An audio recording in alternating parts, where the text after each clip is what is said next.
My name is Leo Vance, and I wrote the song that ended the world. Not the actual world, just mine. For 7 years, my world was Elara. Her voice was the only instrument that ever truly mattered to me. I wrote our future in chord progressions and hidden lyrics. Last night, she performed our song at a packed arena for 50,000 people. She called it her debut single. She didn't say my name. The only thing she stole was the last piece of my heart that still believed in beauty. It started in the quiet spaces, the attic apartment above the old bookshop where the smell of rain and aged paper mixed with the scent of coffee and desperation. I was a composer for indie films, crafting soundscapes for other people's dramas.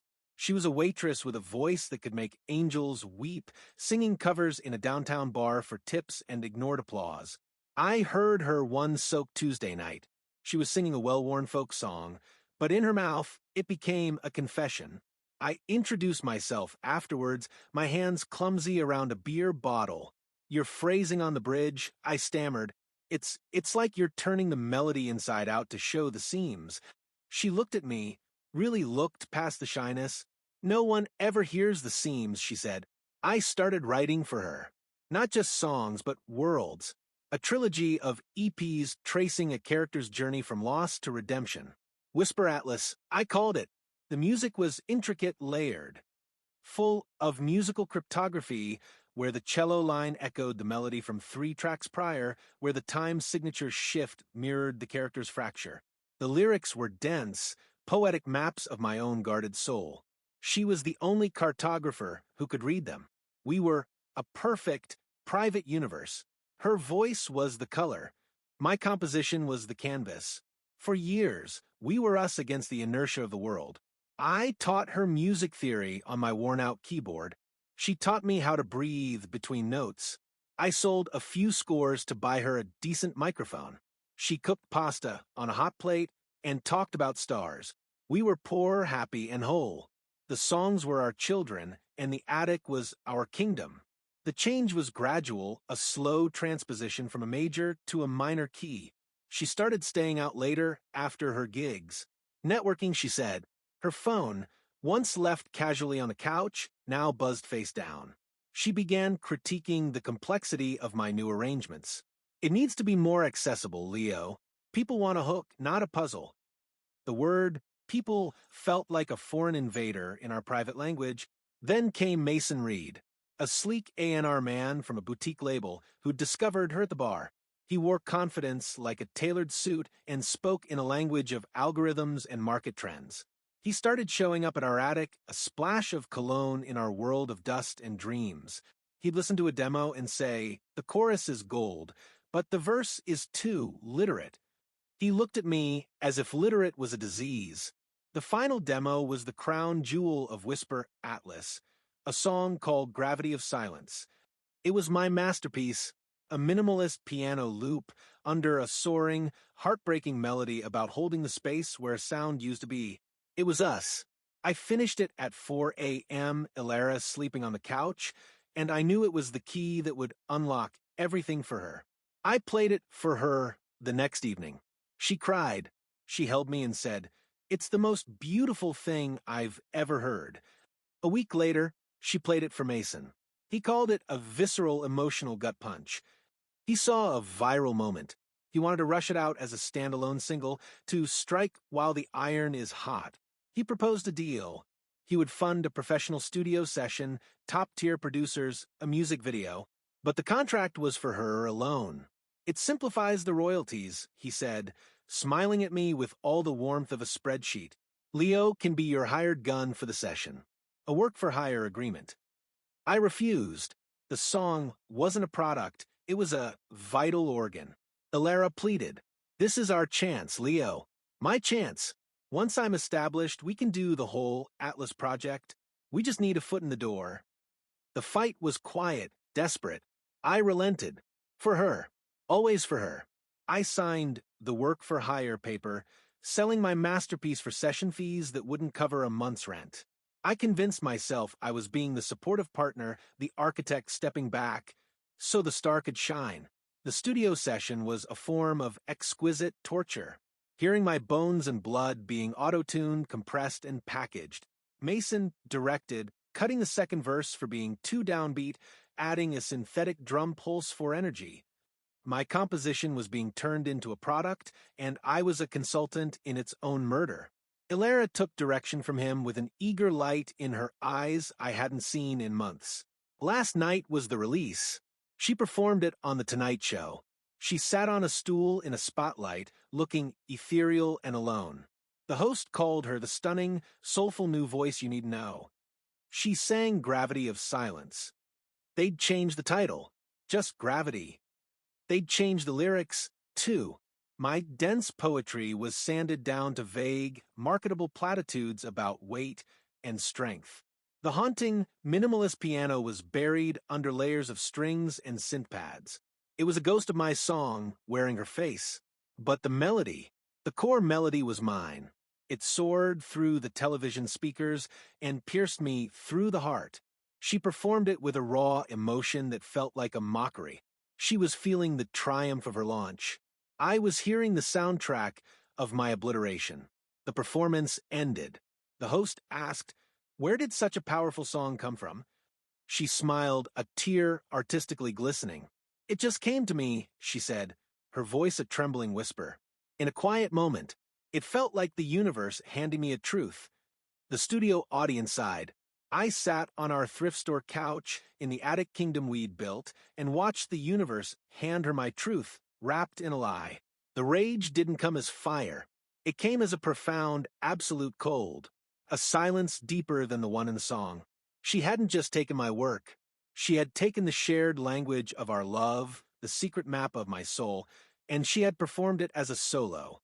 She had made our us into her me. I went to the hard drive, where I kept everything. The original, untouched Pro Tools sessions for Gravity of Silence. The 72 prior versions. The dated lyric sheets with her handwritten notes in the margins. The voice memos of us arguing over the bridge.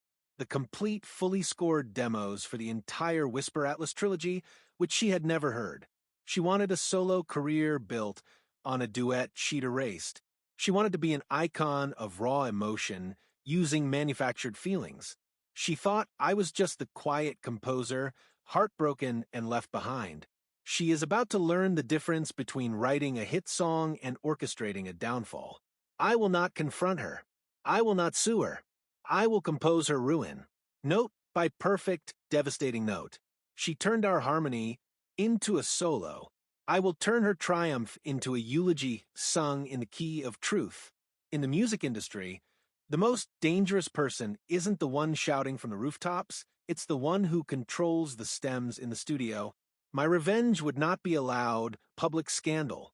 It would be a carefully engineered audio virus, a dissonant harmony woven into the very fabric of her rise. I would become the ghost in the machine of her own success, the frequency only she could hear. The first step was to disappear. I packed a single bag, left the attic above the bookshop, and rented a sterile, soundproof studio apartment across town with cash. I left no note. To Elara and the world, Leo Vance, the heartbroken composer, had vanished, likely to lick his wounds in obscurity. That's exactly what I needed them to believe. In my new, silent space, I built a command center. Not of weapons, but of sound. High-end monitors, a new digital audio workstation, and a wall of monitors tracking her ascent. Mason Reed's label was pushing Gravity with relentless, soulless efficiency. It was climbing the charts, a pristine, polished product. The narrative was perfect. The struggling waitress with the once-in-a-generation voice, delivering a haunting anthem that came to her. I studied every interview. She had her story down, a performance of humble awe that made me physically ill. She spoke of the moment of creation in a borrowed apartment, of channeling a feeling. She was describing my attic, my couch, my life. My attack began not with confrontation, but with creation. I started writing again, but this wasn't Whisper Atlas. This was something new, something darker. I called the project the Atonal Series. I composed 3 new songs. They were beautiful on the surface, melodic, atmospheric, but structurally they were traps. The first, Glass Resonance, had a chorus that was a mathematical inversion of the gravity melody. If you played them together, they created a perfect jarring dissonance. The second, Frayed Wire, used the exact same rare synthesizer patch I'd used in our original demo, a sound like crying chrome. The third, Echo Palace, was built on a lyrical theme of plagiarism and mirrored identities. I didn't put them out as Leo Vance.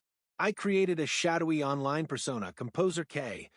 I uploaded the tracks to niche, high-fidelity music platforms favored by producers and serious audiofilers. The bio was a single line deconstructing the popular song form. The tracks gained a cult following for their technical brilliance and unsettling emotional undercurrent. Industry blogs wrote short pieces about the mysterious, virtuosic composer K. Then, I made my first direct move.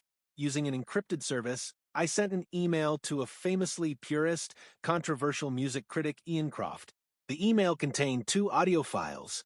The first was the original, unadulterated home demo of Gravity of Silence, with my piano and Elara's raw, unprocessed voice from 3 years ago. The second was the released version. The subject line was, "A case study in authenticity, the production of Elara's Gravity." The body of the email contained no accusation, only timestamps and technical notes. 045, note the removal of the secondary chromatic harmony, simplifying the emotional complexity. 130, the addition of the synthetic pulse, replacing the original breath-like rhythmic pocket. 215, the lyrical revision from the architecture of our quiet to the more generic the weight I hold. Croft, a man who built his career on eviscerating artifice, took the bait. His next column was titled The Ghost in the Machine. What are we really hearing in Elara's Gravity? He didn't accuse her of theft. He brilliantly, surgically contrasted the 2 versions, lamenting how the soul and idiosyncratic genius of the demo had been sanded, auto-tuned, and market-tested into the final product. He posed a question that became a quiet grenade in music circles: who is the real architect here? And what was lost in the translation from heart to commodity? The effect was immediate in the right quarters. Forum threads dissected the column. Producers and songwriters began praising the lost demo for its bravery. A hashtag #GhostDemo started trending among music nerds. Elara's team was forced to respond. They issued a statement calling the demo a primitive early sketch and affirming Elara's role as the song's creative visionary. It was a defensive, corporate move. It made her look guilty of something, even if no one could name the crime. My second move was interpersonal. I reached out to an old friend from film scoring days, a brilliant, perpetually underpaid session cellist named Silas. I hired him to learn and record a stunning solo cello rendition of the complete, original Whisper Atlas Suite.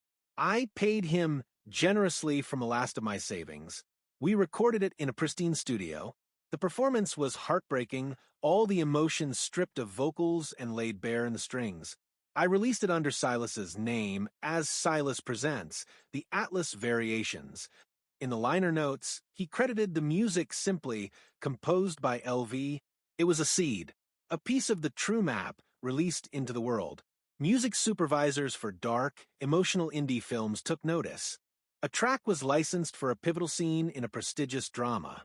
In an interview, the director said the Atlas Variations had a profound, pre-existing narrative complexity we were drawn to. It felt like a secret history. Elara was now living in a penthouse, courtesy of Mason. But her foundation was developing hairline fractures. The narrative of the solitary, inspired genius was being quietly challenged by ghosts. The spectral demo, the mysterious composer K, the elegant credited LV Variations. The very authenticity she was selling was under microscopic scrutiny. I knew Mason would be paranoid, scanning for threats. So, I gave him one to look at. I had Silas, after a few drinks, casually mentioned to a known industry gossip that he'd been hired for the project by a reclusive composer type who was pretty broken up about something. The gossip would trace it back to me eventually, but the picture would be of a sad, bitter man lashing out through intermediaries. That's what I wanted them to see. Let them watch the sad ex-boyfriend. It would keep their eyes off the real architect.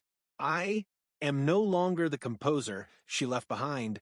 I am the conductor of her dissonance. She hears the applause of 50,000, but soon she'll begin to hear the one wrong note I've planted in the heart of her symphony, a note that will grow until it unravels the entire song. Her fame is a castle built on my silent ground, and I have just begun the excavation. The finale of any great composition isn't the loudest chord, it's the resonance that hangs in the air after the last note fades. Elara's showcase concert at the prestigious Orion Hall was meant to be her coronation, a sold-out evening of gravity and the new, soulless material Mason had procured. For me, it would be my symphony's final movement. I had a ticket in the last row, a ghost in the cathedral of her triumph. The backstage pass had come from Silas, who was playing in the evening's string section. She's a wreck, he'd texted. The hashtag ghost demo thing won't die. Mason's having her stick to the script like glue. Perfect. Fear was the metronome she was now marching to. The concert began. She was technically flawless, her voice a beautiful hollow instrument. She performed Gravity, and the crowd roared. But I heard the strain, the overpronounced emotion, trying to bury the doubt. Then, she introduced a new song, a bland ballad of empowerment. As the first chorus hit, I sent a timed email from the Composer K account to every music journalist in the venue. The subject, live reference, Unbreakable borrows its bridge from Composer K's frayed wire. Audio analysis attached. It was true.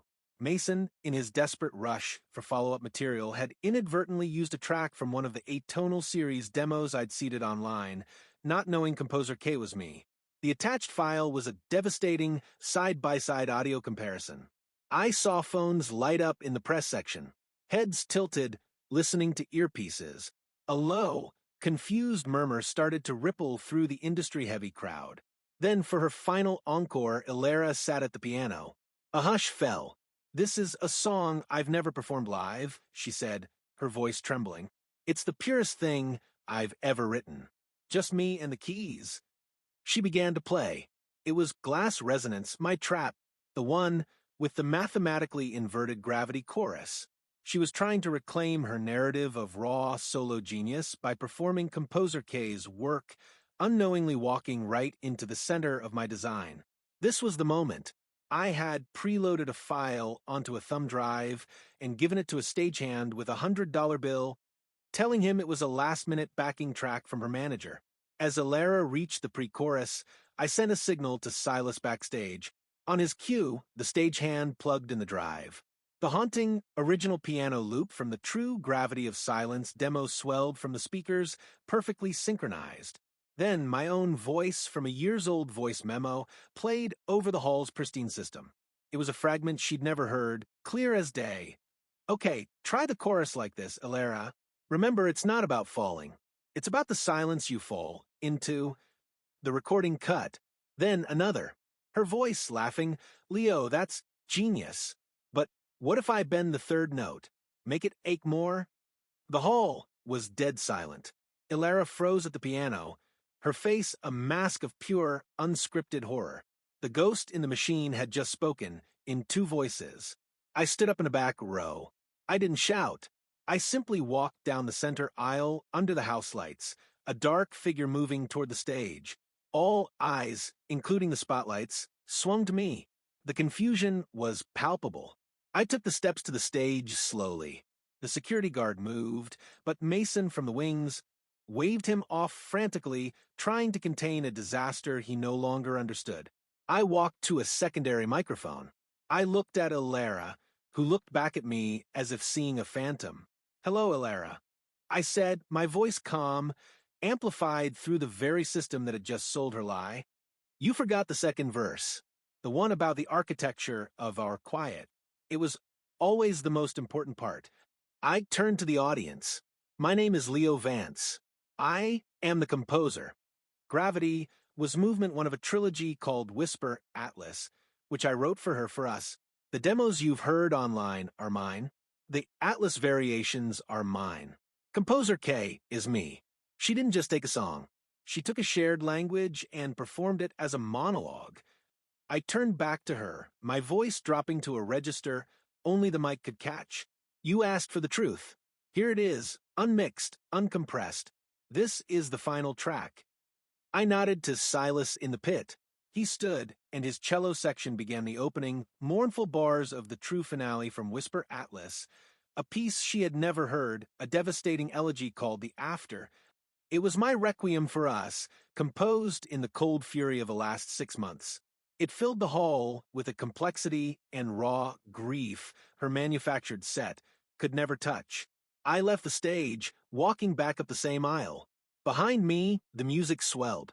On stage, Elara was crumbling into silent tears, not of performance, but of utter exposure.